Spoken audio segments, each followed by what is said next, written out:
Nifty পড়ছে, কিন্তু একটা সেক্টর, যে সেক্টরটা কিন্তু আগামী দিনে বিরাট বড় একটা রিটার্ন দিতে পারে। আজকে সেই সেক্টরটা নিয়ে কথা বলবো। সেই সেক্টরটার নাম হচ্ছে ব্যাটারি এনার্জি স্টোরেজ সিস্টেম, বিইএসএস।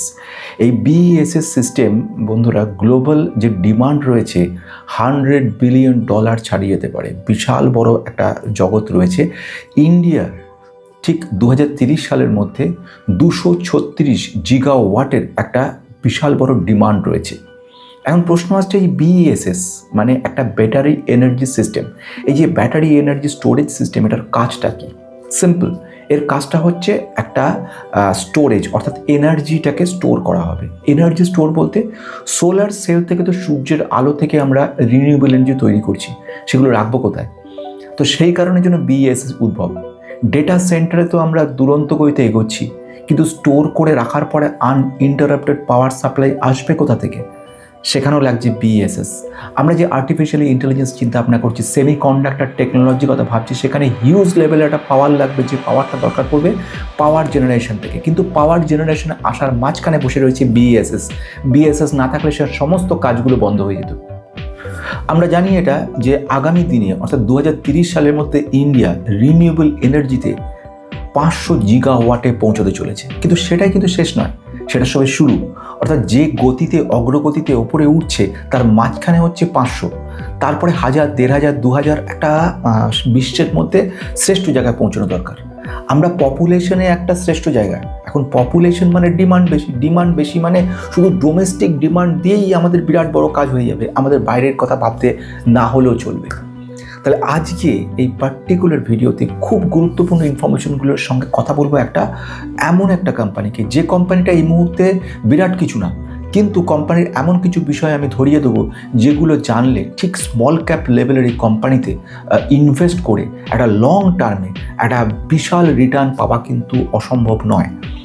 আজকের এই পার্টিকুলার ভিডিওতে সব কিছু বলার আগে, this video is only for education purpose, no buy sell before investing, please consult yourself with advisor. Past return cannot guarantee future performances. আসা যাক, খুব গুরুত্বপূর্ণ পয়েন্ট। এই যে বলছি না, past return cannot guarantee future performances, past return কিছু দেয়নি কোম্পানিটা। তার আগে আমি একটু শুধু জানবো বিইএসএস ব্যাপারটা কি। ব্যাটারি এনার্জি স্টোরেজ সিস্টেমের, যার মধ্যে সমস্ত রকম পিভিসি মানে ফটোভোল্টিক সেল, ফটো মানে সূর্য থেকে বা আলো থেকে যে রশ্মিগুলো আসছে সেগুলোকে একটা স্টোরেজ রাখার টেকনিক। তো আমরা তো সেলের উদ্ভব করলাম, তারপরে সেগুলো রাখবো কোথায়? অবশ্যই রাখার জন্য ব্যাটারি দরকার। আমাদের যে battery energy system, electronic vehicles বন্ধ হয়ে যাবে যদি বিইএসএস সিস্টেমটা বন্ধ হয়ে যায়। বিএস সিস্টেম কিন্তু বন্ধুরা কনস্ট্যান্ট রিসার্চ চলছে, থেমে নেই। আমাদের আগে তো লেড অ্যাসিড নিয়ে আমাদের ব্যাটারি এনার্জি সিস্টেম তৈরি হতো, তারপর সেটা তো লিথিয়ামে চলে এলো, আরও মোর পাওয়ারফুল, মোর প্রোটেক্টেড।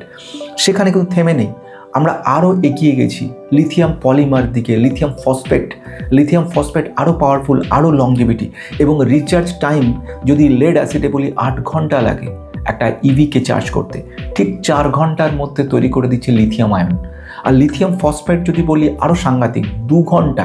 আরও যে প্রেজেন্ট টেকনোলজি আসছে, যেরকম পেট্রোল ভরা হয় ঠিক সেরকম সময় 10 থেকে 12 মিনিটের মধ্যে পুরোটা রিচার্জ হয়ে যাবে, যেটা আপনাকে 300 কিলোমিটার 400 কিলোমিটার নিয়ে চলে যাবে। এই জায়গাটা আসার চেষ্টা করছে। সঙ্গে সঙ্গে আরও বেশি সিকিউরিটি। প্রথম দিকে লেড অ্যাসিড মনে আছে কিনা জানি না, আপনাদের বিস্ফোরণ হতো মাঝে মাঝে, ইভি সেট স্কুটিগুলো রেখে দেওয়া হলো বিস্ফোরণ। লিথিয়াম আয়নের সেই সংখ্যাটা কমে গেল, এবং লিথিয়াম ফসফেটে বলা হলো নায়ের সমান। এবার আসবো কি বিইএসএস প্রথমত আমাদের কী কাজে লাগছে। 1 নম্বর হচ্ছে electronic vehicles, everything battery management সিস্টেমের জন্য বিএস উপযোগী। অর্থাৎ ব্যাটারি এনার্জিটাকে সঠিকভাবে রাখার জন্য ব্যাটারি সিস্টেম, আর ব্যাটারি সিস্টেমের সঙ্গে বিএসএস ওতপ্রোত যুক্ত। বিএসএস স্ট্রং হলে তবেই কাজটা হবে। শুধু এখানে নয়, আমরা যদি বলি গ্রিড ইনফ্রাস্ট্রাকচার, ডেটা সেন্টার, সেখানে কাজে লাগছে। পাওয়ার ইলেকট্রনিক্স, সেখানে কাজে লাগছে। রিনিউয়েবল এনার্জির উপর যে কাজগুলো, ইলেকট্রনিক প্রকিউরমেন্ট, কনস্ট্রাকশন, সেখানে কাজে লাগছে। আমরা বলি ব্যাটারি রিসাইকেল ব্যাপার, সেখানে বিএসএস কাজে লাগছে। স্মার্ট এনার্জি সফটওয়্যার, সেখানে কাজে লাগছে। এবার তো শুনে নিলাম বিএসএস একটা বিরাট বড় মাহাত্ম্য, বিরাট বড় জায়গা নিয়ে রয়েছে, ভবিষ্যৎ দুর্দান্ত আসতে চলেছে। মোটামুটি growth rate 25 to 30% compounded annual গ্রোথে, একমাত্র সেমিকন্ডাক্টর লেভেলের যে গ্রোথ, সেই গ্রোথ আসা বাকি রয়েছে বিএসএস এর ক্ষেত্রে, যেটা এখনও আসেনি। তাহলে বোঝা যাচ্ছে এটা। তাহলে এইবারে কাজ হচ্ছে, এই যে $multi-billion যে বিরাট বড় ইন্ডাস্ট্রিটা রয়েছে ইন্ডিয়াতে, এর স্কোপ রয়েছে মানে অসাধারণ। মানে আজকে একটা এমন কোম্পানি কথা বলবো যে কোম্পানিটা কিন্তু দুরন্ত। তা এটা শুরুর আগে একটা সাবস্ক্রাইব করে রাখতে পারেন, যাতে কিনা ভবিষ্যতে এই ধরনের ইনফরমেশনগুলো চটপট পেতে পারেন, কারণ এই সাবস্ক্রাইব বা বেল আইকনটা প্রেস না করে রাখলে ইনফরমেশনগুলো পৌঁছবেই না আপনার কাছে। তা আমি যে কোম্পানির কথা বলছি, কোম্পানিটা কিন্তু রিটার্ন কিছু দেয়নি, অথচ কেন বলছি কোম্পানির পোটেনশিয়াল দুর্দান্ত রয়েছে। কোম্পানি কিন্তু ব্যাটারি এনার্জি স্টোরেজে একটা বিখ্যাত জায়গা নিয়ে রয়েছে। কোম্পানির নাম প্রথমে বলি, তারপর বাকিটা বলবো। Pace Digitech limited. Pace Digitech অনেকেই নতুন শুনছেন, কিন্তু তাদের উদ্দেশ্যে বলে রাখি কোম্পানিটা বেশি দিন আসেনি। অক্টোবর 2025 সাল থেকে কোম্পানিটা এসছে, কিন্তু আমাদেরকে বেশ কিছু এগ্রিমেন্ট, বেশ কিছু অর্ডার, বেশ কিছু কাজকর্ম প্লাস কোম্পানির যে স্মল ক্যাপ লেভেলের যে ক্যাপাবিলিটি, সেই সুযোগ সুবিধা, সেইগুলো এই কোম্পানিকে বোর্ডে কনসেন্ট্রেট করবো, কারণ বোর্ডে কিছু বোঝানোর রয়েছে, কিছু জিনিস বলার রয়েছে সেই দিকে। যেরকম প্রথম ঘটনার দিকে আমি যদি বলি, এই কোম্পানিটা সম্পর্কে আমরা কি বুঝবো, আমরা একটু ফান্ডামেন্টাল দেখে নেবো কোম্পানিটা ফান্ডামেন্টাল কেমন আছে। কোম্পানি প্রচুর অর্ডার এসছে একটার পর একটা, সেই অর্ডারগুলো নিয়ে একটু ডিসকাশন করবো, আর ফাইনালি কোম্পানির রিস্ক নিয়ে কথা বলবো। তো প্রথমে আমি দুটো জিনিস ফান্ডামেন্টালি বলবো খুব শর্টে, কারণ প্রচুর অর্ডার এসছে, অর্ডারগুলো নিয়ে বলতে হবে। সেটা কথা বলার হচ্ছে কোম্পানি ফান্ডামেন্টালি এটা কিন্তু স্মল ক্যাপ কোম্পানি, মোটামুটি 4,000 কোটির এই কোম্পানিটার যদি পি দেখি, মানে পি দিয়ে কী হয়, মোটামুটি আমরা একটা গোদা বাংলা একটা জায়গায় আসতে পারি যে কোম্পানি ভ্যালুয়েশন কী। তো সেখানে আমি যদি বলি কোম্পানি পি রয়েছে 15 পয়েন্ট সামথিং, এক্স্যাক্ট ফিগারটা কত, 15.9, পি রয়েছে 15.9। আর আমাদের ইন্ডাস্ট্রিজ ক্ষেত্রে, ইন্ডাস্ট্রিজ থেকে কিন্তু আন্ডার ভ্যালুড রয়েছে, মানে পি দেখে কোম্পানিটা আন্ডার ভ্যালুড মনে হচ্ছে। শুধু এখানে থেমে গেলে হবে না, রিটার্ন অন ইকুইটি কত রয়েছে জানা আছে, রিটার্ন অন ক্যাপিটাল এমপ্লয়েড কত জানা আছে, সবগুলো জানা আছে, সাবস্ক্রাইব করে দেখতে পারেন সেগুলো। Return equity, capital employed, everything. যে একদম নতুন আসা যে মানুষটা, যে ইনভেস্টারটা শুরু করতে চলেছে, তার জন্য কিন্তু মেম্বারশিপ নিয়ে দেখতে পারেন, সেখানে প্রায় 12-13টা আমি ভিডিও করেছি, স্পেশালি তার মধ্যে ফান্ডামেন্টাল নিয়ে বুঝিয়েছি, ব্যাঙ্কিং সেক্টর নিয়ে বুঝিয়েছি। কিন্তু সেটা এখন নয়, এখন চলে আসছি কনসেন্ট্রেশন এখানে। পি যেখানে শুধু দেখছি, শুধু তাই না, return on equity, capital employed দুটো ভেরি স্ট্রং দেখতে পাচ্ছি। সেখানে শেষ নয়, রেজাল্ট যদি দেখেন, দেখবেন যে প্রতিবার এর যে সেলস গ্রোথ, যাকে আমরা বলছি টপ বলে, এটাকে টপটা কিন্তু দুরন্ত রয়েছে। যদি বটমে আসি, নেট প্রফিট ভালো রয়েছে, মানে বিরাট চমক নয়, কিন্তু একটা ভালো রয়েছে। এই বিরাট চমকগুলোই ভয় দেখায় বেশি, এগুলো একটা লং টার্ম ধরে আমাদেরকে কিন্তু ভালো রিটার্ন দিয়ে যাবে। আমি কোম্পানিটার বিএসসি এনএসসি উভয় জায়গায় দেখেছি, চার্টে দেখেছি, একটু ওঠাপড়া রয়েছে, কিন্তু এখনও পর্যন্ত কিছুই দেখায়নি। তার মানে কোম্পানিটার প্রফিটেবিলিটি ভালো, ভ্যালুয়েশন ভালো, রিটার্ন ইকুইটি ক্যাপিটাল দুটোই ভালো রয়েছে, ঋণের পরিমাণ কম রয়েছে। তো এইগুলো আমাকে কিন্তু একটা পজিটিভ ঠিক সিগন্যাল দিচ্ছে। কিন্তু এর থেকে বড় ব্যাপার সেটা হচ্ছে অর্ডারে আসবো। কারণ অর্ডার জানাটা কিন্তু এবার জরুরি। কেন বলছি অর্ডারের কথাটা, কারণ অর্ডারে সাউথ আফ্রিকা একটা বিরাট বড় কোম্পানির সঙ্গে এরা একটা কাজ করছে, বিএসএস, পুরো কনসেন্ট্রেট করছে বিএসএস এর মধ্যে। কোম্পানিটার নাম হচ্ছে নেক এক্সিয়ন। আমি তাহলে এটাকে বলছি এনইসি এক্সন, এটাকে উচ্চারণটা জন, নেক্সন। এই নেক্সনের কাজ কিন্তু battery storage, battery related filtration, battery supply এবং ব্যাটারিটাকে যে প্রিজার্ভেশন, নিউ টেকনোলজি, সেগুলোর ব্যাপারে সাউথ আফ্রিকাতে বিরাট বড় একটা এরিয়া রয়েছে, সেই এরিয়াতে এরা কাজ করছে। কিন্তু এটা কি শেষ? একদম না। এর থেকে বড় অর্ডারের কথা আমি বলবো, প্রেজেন্টলি রয়েছে। সেই অর্ডারটা এসছে সেটা কিন্তু ডিভিসি থেকে, দামোদর ভ্যালি কর্পোরেশন। কিন্তু এটা কিন্তু শেষ না, এটা কিন্তু শুরু। মানে 702 কোটি টাকার একটা অর্ডার এসছে ইনক্লুডিং জিএসটি। এই অর্ডারটা ডিভিসি থেকে ওরা পাঠিয়েছে। এটা হচ্ছে সেমভাবে battery storage designing, battery storage system এর উপরে কাজ করার জন্য। এই মেজর ডিলটা এরা যেটা বলছে সেটা হচ্ছে 250 MB, 250 মেগাওয়াট থেকে 500। এদের যে কাজটাকে বলছে, একটাকে বলছে 250 MWH, এই হিসেবে ওরা কাজ করতে চলেছে, যেটা কিন্তু 500 MWH পৌঁছতে পারে। মানে 250 থেকে 500-তে এরা পৌঁছে যাচ্ছে এই জিনিসটাকে। এদের মধ্যে যে কাজগুলো রয়েছে, মানে এটা ঝাড়খণ্ডে এটা কাজটা হচ্ছে। ঝাড়খণ্ডের পুরো জায়গাটা, বিরাট বড় জায়গা নিয়ে ওরা কাজ করছে। এটা একটা ইঞ্জিনিয়ারিং, প্রকিউরমেন্ট, কনস্ট্রাকশন ওয়ার্ক। বোঝাই যাচ্ছে যে টোটালটা একটা কন্ট্রাকচুয়াল, মানে কন্ট্রাক্টের উপর কাজ চলছে বড় লেভেলে। 702 কোটি টাকা, একটা 4000 কোটির কোম্পানির ক্ষেত্রে বুঝতে পারছো যে কোম্পানিটা যদি market cap is to order book থেকে, আর অর্ডার বুক টোটালটা আমি পরে বলছি, তারপরে মানে ভাবা যায় না যে কী লেভেলের অর্ডার বুক রয়েছে, মার্কেট ক্যাপের থেকেও বেশি রয়েছে অর্ডার বুক। এগুলো একটা প্লাস পয়েন্ট তৈরি করে। ডিভিসি দেখো, নিক জন সম্পর্কে তুমি বলতে পারো বাইরের কোম্পানি কি, সাউথ আফ্রিকা একটা গুলো হতে পারে, ভুল ভালো হতে পারে, কিন্তু ডিভিসির সঙ্গে যে কাজ শুরু হয়ে গেছে সেটা তো ভুল নয়। এটা তো একেবারে ফাইনালাইজ হয়ে গেছে বলেই কাজ চলছে। আরও আমি অনেকগুলো বলবো একটা একটা করে, আগে এটাকে শেষ করি। তাহলে এক্ষেত্রে এদের ইঞ্জিনিয়ারিং প্রকিউরমেন্ট কনস্ট্রাকশনের কাজগুলো হবে, ব্যাটারি স্টোরেজ ব্যাপারটা কাজ করবে, এবং আগামী 12 বছর ধরে 12 ইয়ার্স ধরে এদের একটা মেনটেনেন্স জবও চলবে, যে তোমরা শুধু বানাবে না, এটাকে সাপোর্টও তোমরা দিয়ে যাবে, মানে 12 বছর ধরে কনস্ট্যান্ট ইনকাম হয়ে যাবে এদের। আর একটা কথা আমি বলার ছিল, সেটা হচ্ছে 18 মাসের মধ্যে কাজটাকে শেষ করতে বলে দিয়েছে। 18 মান্থসের মধ্যে কাজ শেষ করো, এইটা হচ্ছে টার্গেট করে দেওয়া আছে। তা এইটা তো আমরা বুঝতে পারলাম।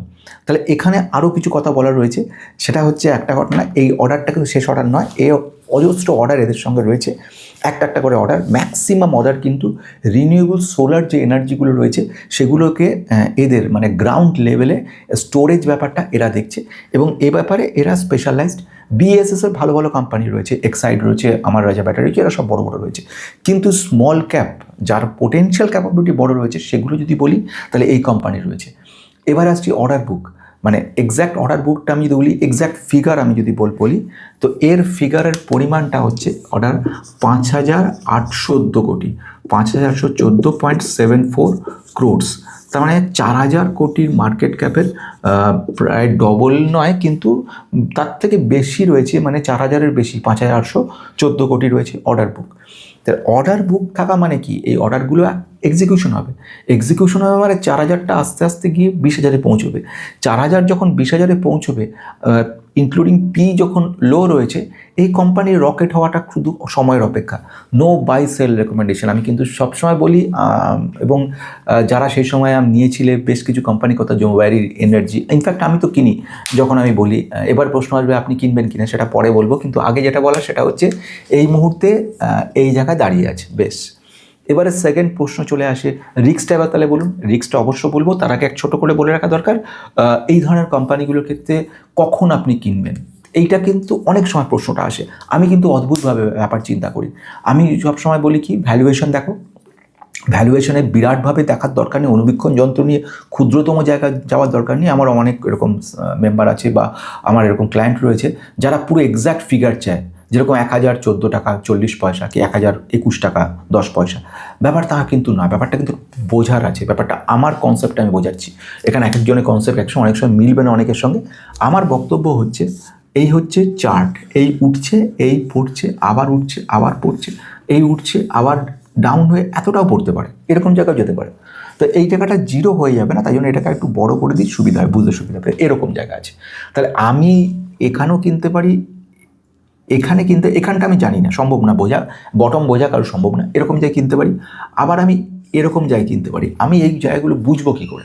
বোঝার জন্য আমাকে মোটামুটি আমি একটা পিকে দেখে নিই, পিজিকে দেখে নিই, প্রোমোটারের সংখ্যা দেখে নিই, কোম্পানির রেজাল্ট দেখে নিই, এই বিষয়গুলোকে আমি একটু দেখে নিয়ে তবে নিই। তার আমি যে কখনো কোনো দিনও কিন্তু এক্স্যাক্ট ভ্যালু দেখে কিনি না, আমি দেখি কোম্পানিটা ভালো কি খারাপ। আমি যখন ইনভেস্ট করি কোনো কিছুর ওপরে, যে ঘোড়ার ওপরে আমি দাও রাখবো, আমি সেই দেখে নেবো ঘোড়াটা শক্তিশালী কতটা, অতীত দিনে ঘোড়াটা কেমন দৌড়েছে, ও যে চালাচ্ছে তার ক্ষমতা কীরকম, তার অভিজ্ঞতা কেমন। ঠিক সেমভাবে মার্কেটের ক্ষেত্রেও তাই। যখন আমরা কিনি, আমরা কিন্তু বিরাট টাকা দিয়ে দাও খেলি না, জুয়া খেলা নয় এটা। আমি একটা সামান্য টাকায় ইনভেস্ট করি, এবং ইনভেস্ট করার পরে শুধু ওয়েট করি, যেই জায়গা থেকে ভ্যালুয়েশন ঠিকঠাক জায়গা আসে তখন ইনভেস্টমেন্টটা স্টার্ট হয়, এবং সবসময় নজর রাখি যে কোম্পানিটা যেন এরকম জায়গায় কিনতে না হয়, এরকম জায়গায় কিনতে না হয়, এরকম জায়গায় কিনি তাও ঠিক। এবং এখান থেকে পড়লো প্রায় 30%, 40%, আমি সেটাকে রিস্ক, যেহেতু এগুলো স্মল ক্যাপ কোম্পানি, এই জন্য আমি এই ধরনের রিস্ক নিতে পছন্দ করি। এবং এক সময় ধৈর্য ধরে থাকলে এই -30টা +40 হয়ে যাওয়াটা কিন্তু সময়ের অপেক্ষা, বহুবার সেটা প্রমাণ করেছে। তাহলে এগুলো দিয়ে একদম সহজভাবে ব্যাপারটা বুঝিয়ে দিলাম। তাহলে এবারে আসছে কি, রিস্ক জায়গা চলে আসবো, রিস্কটা বলে ফাইনালি শেষ করব। দুরন্ত ব্যাপার চলছে, বিএসএসের একটা বিরাট বড় ভবিষ্যৎ রয়েছে, কিন্তু আমাকে কিন্তু কয়েকটা জিনিসকে মনে রাখতে হবে। প্রথম ব্যাপার হচ্ছে রিস্ক কী রয়েছে। দেখো, রিস্কের মধ্যে কয়েকটা ইম্পর্টেন্ট পয়েন্ট আমি বলে দিচ্ছি, যেগুলো জেনে নিলে কী হবে, কেনার পরে দুঃখটা থাকবে না। প্রথম হচ্ছে স্মল ক্যাপ কোম্পানি। তাহলে স্মল ক্যাপ কোম্পানির চরিত্রটাই হচ্ছে ওঠা পড়া খুব বেশি হয়, একে বলে ভোলাটিলিটি, এই যে ওঠা পড়া পরিমাণটা বেশি, ঠিক আছে? তো এইখানে কিন্তু এইটাকে মনে রেখে এগোতে হবে। নাম্বার 2, ইভি সেক্টর কিংবা data centre sector, semiconductor sector কিংবা ইমার্জিং যে সমস্ত সেক্টরগুলো রয়েছে, সব কিছুর সঙ্গে কিন্তু ব্যাটারি মানে পাওয়ারটা কিন্তু খুব জরুরি। এবার পাওয়ার মানে ব্যাটারি, আর ব্যাটারি কেন লাগছে, কারণ হচ্ছে আনইন্টারাপ্টেড পাওয়ার। একটা ডেটা সেন্টারের মধ্যে যদি ফ্র্যাকশন অফ সেকেন্ড, 1 সেকেন্ডের 10 ভাগের 1 ভাগ সময় যদি বন্ধ হয়ে যায়, সেটা মারাত্মক ক্ষতি করবে, এবং ডেটা যে কত লস হয়ে যাবে সেটা কল্পনার বাইরে, মানে যে লেভেলের সিরিয়াসনেস দরকার এখানে। সেখানে ব্যাটারিটা আনইন্টারাপ্টেড, ব্যাটারি কিন্তু অনেক রকম আছে। ব্যাটারি মানে আমরা যে ব্যাটারি লাগাচ্ছি ইভিতে সেই ব্যাটারি, আর অনলাইন ইউপিএস সেখানে ব্যাটারি এক নয়। ওখানে ইউপিএসের ওখানে অনেক বেশি পাওয়ারফুল বড় বড় ব্যাটারি থাকে। সেই ব্যাটারিগুলো এমনি বড় বলে না, টেকনোলজিক্যালি অ্যাডভান্সমেন্ট, সেখানে সামান্য ভোল্টেজ ফ্ল্যাকচুয়েশনকেও ওরা কিন্তু ঠিক করে দেয়। এবং শুধু নেই, এআই লাগানো যে সমস্ত ইউপিএসগুলো আছে সেগুলো নিজেরা টেম্পারেচার কন্ট্রোল করে, নিজেরা পাওয়ারটাকে ঠিকঠাক দেখে, এবং আউটপুট যে ভোল্টেজ সেটাকে চেক করে, ইনপুট ভোল্টেজ চেক করে, সেখানে দেখে নেয় এই মুহূর্তে যে ধরনের রেকটিফায়ার বলে এগুলোকে, ব্রিজ রেকটিফায়ার মানে চকিংগুলো, মানে এই মুহূর্তে সেগুলো বলাটা এখানে ঠিক জায়গা নয়। মোটমাট একটাই ঘটনা, দেখে নেওয়া যে জিনিসটা পৌঁছচ্ছে আউটপুট ভোল্টেজ, সেটা যেন একটা কনস্ট্যান্টলি সেম থাকে। যদি একটু ভোল্টেজ বন্ধ হলো না, কিন্তু কম বেশি হয়ে গেলো স্লাইটলি, সেটাও কিন্তু একটা নেগেটিভ জায়গা তৈরি করে দেয়। তা এইগুলো দেখতে গেলে যদি ব্যাটারির ক্ষেত্রে ডিমান্ডটা কমে যায়, বা একটা সময় বললো যে এনাফ, কিংবা ইভি সেক্টরে দেখা গেল যে বেশ কিছু প্রবলেম আসছে, তখন কিন্তু এই কোম্পানির ক্ষেত্রে প্রবলেম আসবে। 3 নাম্বার যেটা বলবো সেটা হচ্ছে কম্পিটিশানে কিন্তু বড় বড় কোম্পানি রয়েছে, আমারাজা ব্যাটারি বা এক্সাইড, এরা কিন্তু ছেড়ে দেওয়ার পাত্র নয়। এরা কিন্তু মানে রিসার্চ লেভেলে অনেক এগিয়ে, এদের কাছে প্রচুর টাকা রয়েছে, এবং এরা ইচ্ছা করলে আরও বড় লেভেলে কাজ করতে পারে। সেখানে এদের একটা জায়গা খুব ছোট জায়গাতে এরা লড়ছে। তার মধ্যে বেশ কিছু অর্ডার এসছে, অর্ডারগুলো এক্সিকিউশন ঠিকঠাক মতো করতে হবে। তার জন্য কম্পিটিশানে এদেরকে পিছু হতে পারে। যারা এমপ্লয়ীদেরকে নিয়ে রেখেছে এমপ্লয়িরা, তারা স্যালারি বেশি পেলে চলে যাবে, এখানে থাকবে না। এইগুলো মাথায় রাখতে হচ্ছে। স্যালারিটা বাড়াতে গেলে এদের প্রফিটেবিলিটি কমে যাবে, যেটা মাঝে মাঝে ঘটতেই পারে। প্রফিটটা কমে গেলে কোম্পানির ক্ষেত্রে অনেক যারা ইনভেস্টার বিশ্বাসযোগ্যতা নিয়ে এগিয়েছিল, তারা ফেলে দিয়ে তারা এরম জায়গায় ফেলে দেবে, তারা সব সেল করে দেবে, আমাদের প্রফিট দাও, দিয়ে আমরা বেরিয়ে যাবো, আমার দরকার নেই, এত রিস্ক নেবো না, বা এরকম কবে উঠবে কোনো ঠিক নেই, পড়ে থাকলে। কিন্তু যারা সাধারণ নিম্নবিত্ত মানুষ, যারা মধ্যবিত্ত মানুষ, ঠিক এই 100টা টাকাকে 1000 টাকা তার যদি রাখা হয় কোনো একটা কথার কথা বলছি, এই ধরনের ফান্ডে, সেটা এলো কতটা বেশি হলো কম হলো সেই নিয়ে তারা চাপ নেবে না। তারা বলবো ওকে ঠিক আছে, আমি এগোচ্ছি, কিছুটা যদি হ্যাম্পারও হয় আমার তো এখন দরকার নেই, আমার আগামী 10 বছর 15 বছর লাগবে না। 10 বছর 12 বছর যদি লং টার্মের চিন্তা ভাবনা থাকে, তাহলে এইসব জায়গায় ঠিক আছে। ঠিকই না, এইগুলো যা রিটার্ন দেবে সেটা একটা সময় গিয়ে নিজেরা অনুভব করবে, এবং মনে করবে যে একদিন কেউ বলেছিল। এই কথাটা কিন্তু আমি বলে রাখলাম, কথাটা যে দিন আসছে, এটা কিন্তু গল্প না, ওই পলিটিক্যাল আছে দিনের গল্প না।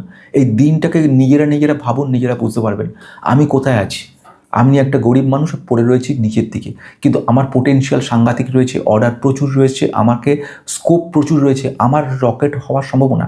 আর একটা দেশ বা একটা মানুষ যেখানে অলরেডি তার সব কিছু পাওয়া হয়ে গেছে, যে সব পেয়ে গেছে, তার তো আর বেশি টানার চাপ নেই, সে আস্তে আস্তে উঠছে, ঠিক আছে হচ্ছে বলে এগোবে। কিন্তু যে মানুষটার ভিতরে ধক রয়ে গেছে, যে মানুষটার বলছে আমি ছোট কিন্তু আমার প্রুভ করছি যে আমি বড় হওয়ার ক্ষমতা রাখি, সে কি ছোট জায়গায় দাঁড়াবে? সে তো চেঞ্জ হয়ে যাবে। 4000 কোটির মার্কেট ক্যাপ যদি 20,000 হয়, তাহলে অন্তত 5 গুণ সে বাড়লো। তার মানে আজকের আপনার 1000 টাকাটা 5000 টাকা করে ক্ষমতা সে রাখছে। তাহলে এইটাই হচ্ছে সবচেয়ে বড় ক্যালকুলেশন। আমি বলছি না লার্জ ক্যাপে রাখবেন না, সেখানে রিস্ক যেখানে বেশি রয়েছে। একটা রিটায়ার্ড পার্সন বা অ্যারাউন্ড 55 এজের একজন যদি এসে আমার কাছে বলে যে আমাকে কিছু স্টক আমাকে বলুন, আমি অফকোর্স তাকে কোনোদিনই সব কোম্পানি বলবো না। তাকে আমি এমন কোম্পানি বলবো যেগুলো সে হয়তো সে বিরক্ত হবে যে এত বছর তো সেই কোম্পানি রেখে গেলাম, কিন্তু এখনও তাকে রাখতে বলবো। সে যদি মনে করে না তো আমাকে ছেড়ে যেতে পারে, তাদের কোনো চাপ নেই। কিন্তু যদি সে বুঝতে পারে যে কোম্পানি কেন বলেছি কথাটা, তাহলে কিন্তু সে ভবিষ্যতে গিয়ে বলবে যে হ্যাঁ। আবার আমি কত অজস্র মানুষ দেখেছি যারা এই আমার কথা না শুনে এই সমস্ত স্টকে ইনভেস্ট করেছে, তারা রিটায়ার্ড হয়ে গেছে, তারপরে তারা গিয়ে বিরাট বিপদে পড়েছে, হঠাৎ করে টাকার দরকার। টাকার দরকার তো সবার আছে, কিন্তু সেই টাকার দরকারটা আর একটা রিটায়ার্ড পার্সন টাকার দরকারটা কিন্তু এক না। ভেবে দেখো, সে তার কিন্তু তখন ক্যাপাবিলিটি, ক্ষমতা কমে যাওয়া শুরু হয়ে গেছে। সে কিন্তু কম্পিট করতে পারবে না 25-26 বছরের ছেলের সঙ্গে। নাম্বার 2, এক্সপিরিয়েন্স যতই তার থাক না কেন, তাকে কিন্তু ফিল্ডে নেমে কাজ করতে হবে। একটা 60-65 বছরের ভদ্রলোক কখনো 25 বছরের লোকের মতো দৌড়তে পারবে না। একদম যেটা সত্যি সেটা সত্যি। যদি সেটা হয়ে থাকে, তাহলে সেই কোম্পানি তার রিস্ক নেওয়া, এই মুহূর্তে তার টাকার দরকার হয়ে পড়েছে। সে গোটা টাকার ম্যাক্সিমামটাই ইনভেস্ট করে রেখে দিচ্ছে এইসব কোম্পানিতে, এবং কোম্পানিগুলো এই মুহূর্তে পড়ে গেছে। আজ পোর্টফোলিও দেখুন, পোর্টফোলিও যারা অ্যানালিসিস করিয়েছিল আগে, তারা তাদের দেখুন এখন কী অবস্থা আছে। শুধু তাদের বলে না, প্রতিটি মানুষের পোর্টফোলিও, বিজয় কেডিয়া স্যারের পোর্টফোলিও কোথায় আছে দেখুন। তাহলে আমি কেন এতগুলো কথা বললাম? যে সাহস জোগানোর জন্য, মোটিভেশন দেওয়ার জন্য, এবং কথা বললাম কোম্পানি খুব রিস্ক। তাহলে এই 3টে পয়েন্ট হচ্ছে মেইন।